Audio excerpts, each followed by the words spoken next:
meu povo! Hoje nós vamos falar de um assunto que é interessante para quem está lendo, para quem quer avançar na leitura. Quer dizer, você está lendo um livro e você quer mudar para um livro mais complexo. Como é que você faz essa transição? E quando você está lidando com um livro complexo, como é que você faz para ler e entender esse livro? É o que vamos falar no vídeo de hoje. Então, se você se interessar em ler mais, em ser mais inteligente com a leitura, fica aqui comigo que você vai aprender muito.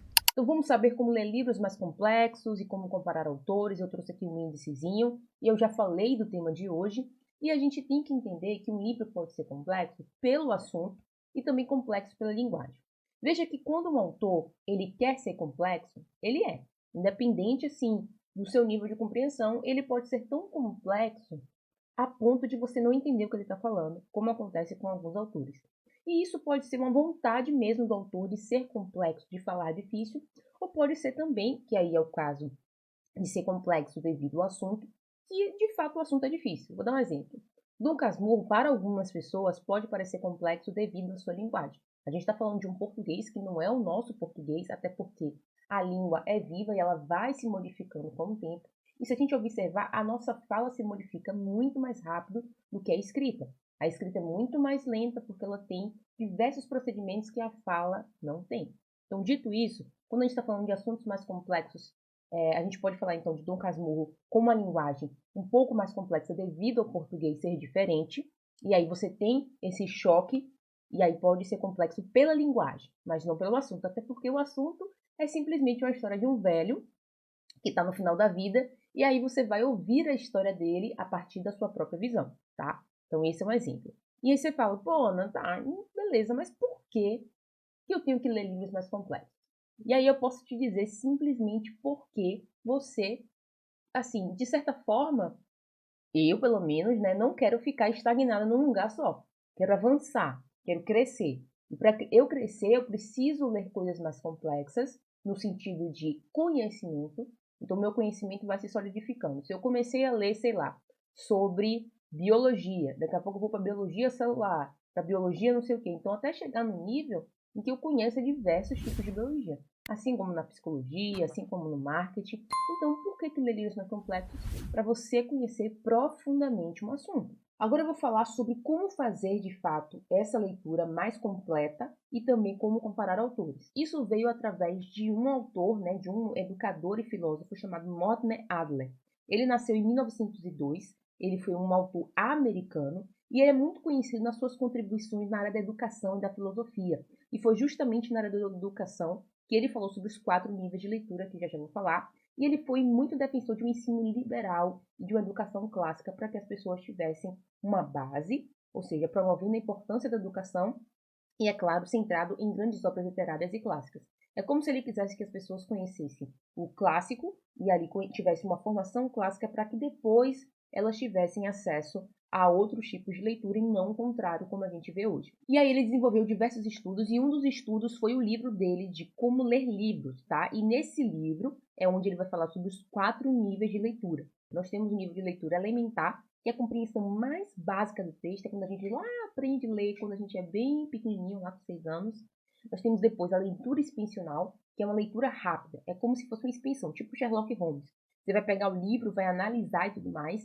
A leitura analítica, que é depois que você seleciona o livro que você quer ler, você vai ler analiticamente, tendo uma compreensão profunda do texto.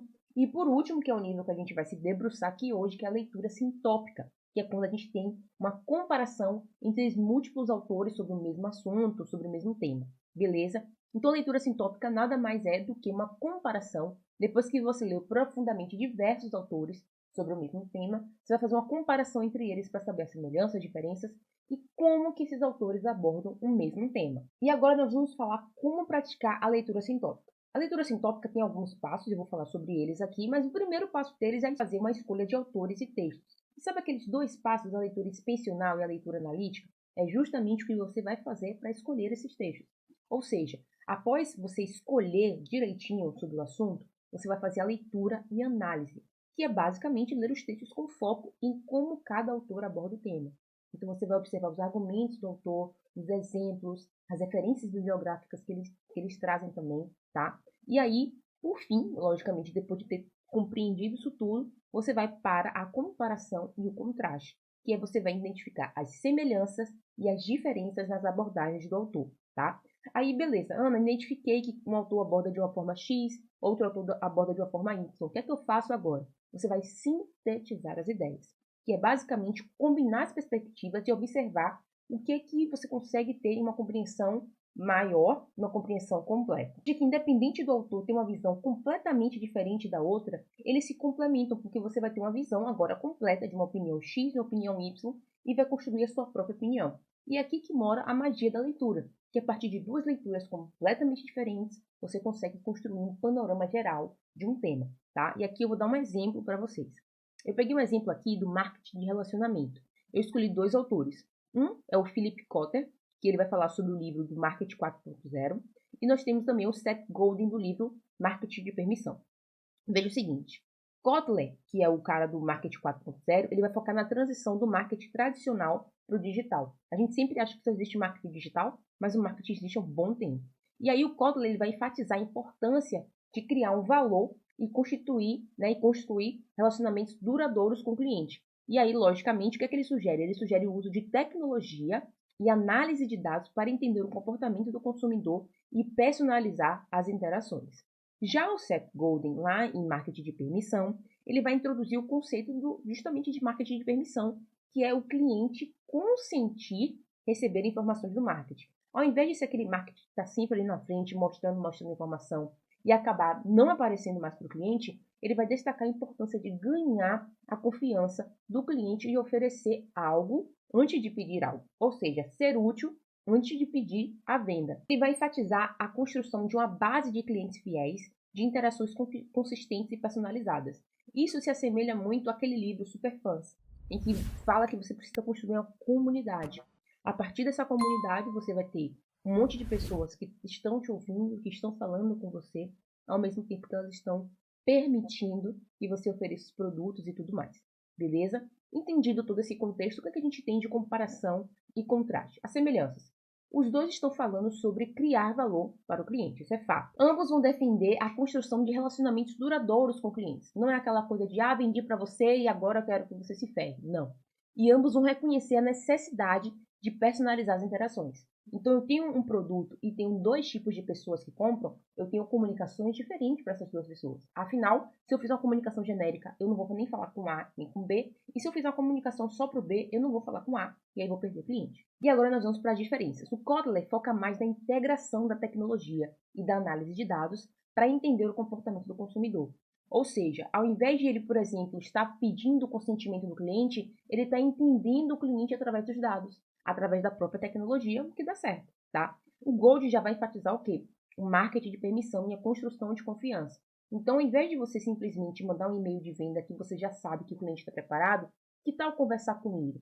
Que tal dizer para ele quais tipos de transformação e tudo mais? Então, você tem uma permissão, o cliente está tão na sua conversa, está tão interagindo com você, que você acaba tendo uma permissão dele para fazer a oferta. Agora, para sintetizar as ideias e integrar essas perspectivas, o que é que eu imaginei? Eu imaginei que nós todos aqui, eu e você, nós somos pessoas que trabalham com marketing e a gente vai trabalhar com marketing de relacionamento. Então, o que é que a gente faria? A gente integraria a análise de dados e tecnologia com a construção de confiança e consentimento do cliente. Ou seja, a gente pegou dois autores que falam de marketing de relacionamento de forma diferente, alinhamos os dois e nós conseguimos construir uma estratégia muito mais completa. Então, a gente vai utilizar a tecnologia para entender o cliente, mas respeitando o consentimento. Ou seja, ao invés de a gente utilizar a tecnologia para pegar os dados do cliente e simplesmente sair vendendo para eles insanamente, nós vamos utilizar esses dados para conseguir essa permissão e o consentimento para poder, então, fazer a venda. Tranquilo? E a aplicação prática. Aí eu imaginei que a gente fosse fazer uma estratégia de marketing, criar uma campanha onde a gente vai analisar os dados do cliente, tá? Para personalizar as ofertas.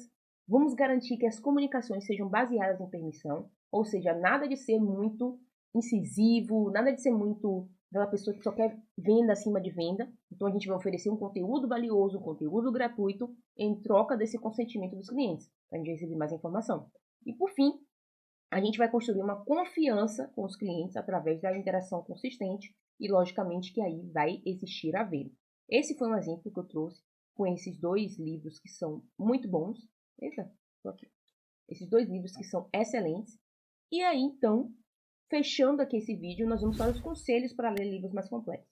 Obviamente que eu já falei de ambiente silencioso, que eu já falei de deixar o celular quieto, eu já falei de você ter metas realistas, mas aqui a gente está falando de algo mais complexo. Então, se você está lidando com um livro complexo ou lidando com diversos livros, você precisa ter organização e fazer anotações. Isso quer dizer que você está com um livro complexo, utiliza o lápis para marcar, utiliza o post-it para pegar informações importantes. Sabe aquele insight que você teve, tipo, eu li isso aqui, anota esse insight, porque vai ser importante quando você estiver lendo outro livro do tema e de repente você tem um insight semelhante ou completamente diferente, para você lembrar mesmo.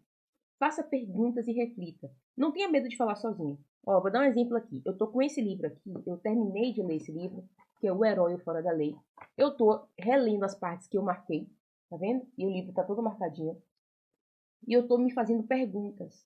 Para que essas perguntas, Ana? Para ter certeza que eu entendi, para ter certeza que eu tive o insight certo. Então essas perguntas vão me fazendo ter mais segurança na hora que eu for falar, por exemplo, aqui no caso, do arquétipo do inocente.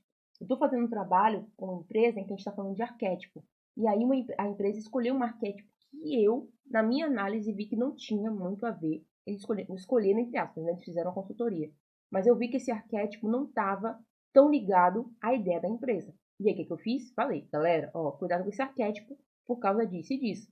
E como é que eu fiz isso? Com base nisso aqui, gente, com base nos livros, cara. E por último, e não menos importante, discussões em grupo. Discutir o livro, discutir o tema é muito importante porque você aprende mais, você vai memorizar a informação e é claro que vai se sentir muito mais seguro em expor as suas opiniões, porque você vai estar conversando, trocando ideia. E é claro que eu vou fazer o merchan do meu clube de leitura, o Clube Leia Mais, porque qualquer pessoa na face da terra, inclusive você que está me assistindo, pode entrar, porque é ridiculamente barato.